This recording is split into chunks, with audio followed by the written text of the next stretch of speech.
सच की आवाज, हर खबर सबसे तेज। ये है द हिंद 24 न्यूज, सच के साथ हर वक्त।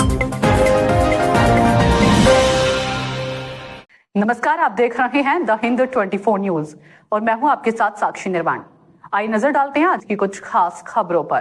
केंद्रीय कृषि मंत्री शिवराज सिंह चौहान गले में तौलिया लटकाए सिंगूर की जमीन पर खेती का हाल जानने गए। बेचारा मन्ना ने कहा कि उन्हें सिंगूर के बारे में कुछ नहीं पता, वे एक माइग्रेंट वोटर हैं। आज शिवराज सिंह चौहान सिंगूर से बीजेपी उम्मीदवार अरूप दास और बीजेपी कार्यकर्ताओं के साथ आलू की खेती का हाल जानने टाटा के खेत में गए। उन्होंने कहा, कितने सालों से सिंगूर की जमीन ऐसे ही पड़ी है, वहाँ कोई इंडस्ट्री या खेती नहीं हुई, उन्होंने अपना वादा नहीं निभाया। आज सिंगूर की वह जमीन ममता के अपनी बात न रखने का उदाहरण बन गई है। वह जो कहती है वह करती नहीं है। अगर कोई मुख्यमंत्री चाहता तो वह जमीन का नेचर बदल सकता था, वह जमीन को उपजाऊ बनाकर किसानों का भला करती, लेकिन उन्होंने ऐसा नहीं किया। यह मेरे लिए बहुत मुश्किल है। शिमूल में जिस जमीन पर मैं खड़ा हूँ, वहाँ आलू उगाए जाते हैं। पश्चिम बंगाल देश का सबसे बड़ा आलू उगाने वाला राज्य है। पश्चिम बंगाल ने कभी भी केंद्र सरकार को किसानों से सब्सिडी वाली कीमतों पर आलू खरीदने के लिए इन्फॉर्म या अप्लाई नहीं किया। हमने और बीजेपी शासित राज्यों तेलंगाना और कर्नाटक ने भी राज्यों को यह मौका दिया है। मैंने केंद्र सरकार के अधिकारियों को तैयार रखा था ताकि राज्य सरकार के अधिकारी कांटेक्ट करें, लेकिन उन्होंने नहीं किया। वे कहते हैं कि अभी चुनाव चल रहे हैं, अगर आप दूसरे राज्यों में आलू भेजते भी हैं तो आपको अच्छी कीमत मिलती है, वहाँ यह बंद कर दिया गया है। हमने डिजिटल एग्रीकल्चर मिशन बनाया है और किसानों के लिए सरकारी फायदों का एक प्लेटफॉर्म दिया है, जहाँ किसानों को एक ही जगह पर सारे फायदे मिलेंगे, लेकिन यहाँ भी उसे लागू नहीं होने दिया जा रहा है। पॉलिटिक्स अलग हो सकती है, केंद्र सरकार और राज्य सरकार अलग हो सकती है, लेकिन किसानों के लिए ऐसा अलग रवैया नहीं होना चाहिए। দুটো জায়গা তিনি ঘুরেছেন, একটা হচ্ছে সিঙ্গুরের যে জমিতে কৃষি আন্দোলন গড়ে উঠেছিল, টাটার কারখানা হয়েছিল, আবার চলে গেছিল, সেই জমি তিনি ঘুরে দেখেন এবং কৃষকদের সাথে কথাবার্তা বলেন এবং তিনি বলেছেন যে এই জমিতে আন্দোলন করে তৃণমূল কংগ্রেস ক্ষমতায় এসেছে, কিন্তু কৃষকের জন্য তারা কিছু করেনি, কৃষিও হয়নি, শিল্পও হয়নি। ভবিষ্যতে এইখানকার কৃষকদের মান যাতে উন্নয়ন করা যায়, কৃষিভিত্তিক শিল্প যাতে গড়ে ওঠে এবং কৃষিকে কেন্দ্র করে বিভিন্ন রকম প্রসেসিং ইউনিট তৈরি করার কথা তিনি বলেছেন, কৃষকদের পাশে থাকার আশ্বাস দিয়েছেন। কি বলবেন?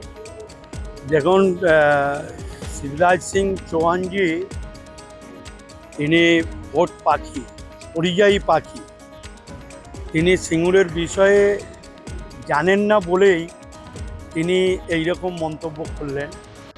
তবে প্রথমেই বলি, শিবরাজ সিং চৌহানজি যে জায়গায় আপনাদের দাঁড়িয়ে কথা বলেছে, সেই জায়গাটি একজন শিল্পপতির জমি, সেটা কৃষকের জমি নয়।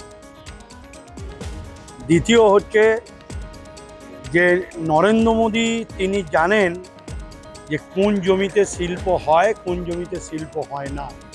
তিনি নিজেও পার্লামেন্টে জমি অধিগ্রহণের আইন প্রবর্তন করেছেন।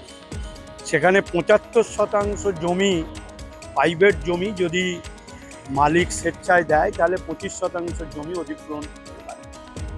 শিবরাজজির জানা নেই, যেটা প্রধানমন্ত্রী জানেন, যে জমিতে দাঁড়িয়ে রয়েছে পুরোটাই প্রাইভেট ল্যান্ড এবং তিনি যে জায়গায় বক্তব্য রাখলেন সেই জায়গাটা একজন ইন্ডাস্ট্রিয়াল মালিকের একটা ইন্ডাস্ট্রিয়াল ছিল, কন্ডোম फैक्ट्री के सहारे सत्ता की सीढ़ियां चढ़ी हैं ममता दीदी।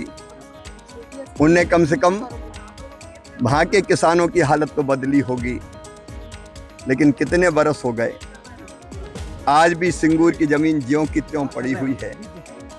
ना वहाँ इंडस्ट्री आई और ना वहाँ खेती हो पा रही है। जो वादा था वो निभाया नहीं, वचन था वो पूरा नहीं किया।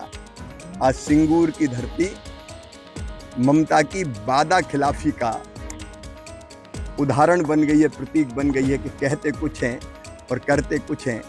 उस समय वो जो कह रही थी वो घड़ियाली आंसू थे। एक मुख्यमंत्री अगर चाहता तो इतने सालों में 15 बरस हो गए, उस धरती को बदल देता है, उसका बेहतर उपयोग करता है, किसानों की जिंदगी बदल देता है, लेकिन उन्होंने नहीं किया। मेरे लिए बहुत तकलीफ की बात है। क्या दूसरे, आज मैं इस खेत में खड़ा हूं आपके साथ, जहां आलू पैदा होता है। पश्चिम बंगाल आलू उत्पादक राज्य है, देश में दूसरा सबसे बड़ा राज्य है, सबसे ज्यादा उत्पादन करता है। पाबंदी कर दिया गया बाहर। दो चीजें मतलब मुझे तकलीफ दे रही है। नंबर एक, भारत सरकार की योजना है PSS, जिसके अंतर्गत जब कीमत नीचे चली जाती है। देखते रहिए द हिंद 24 न्यूज।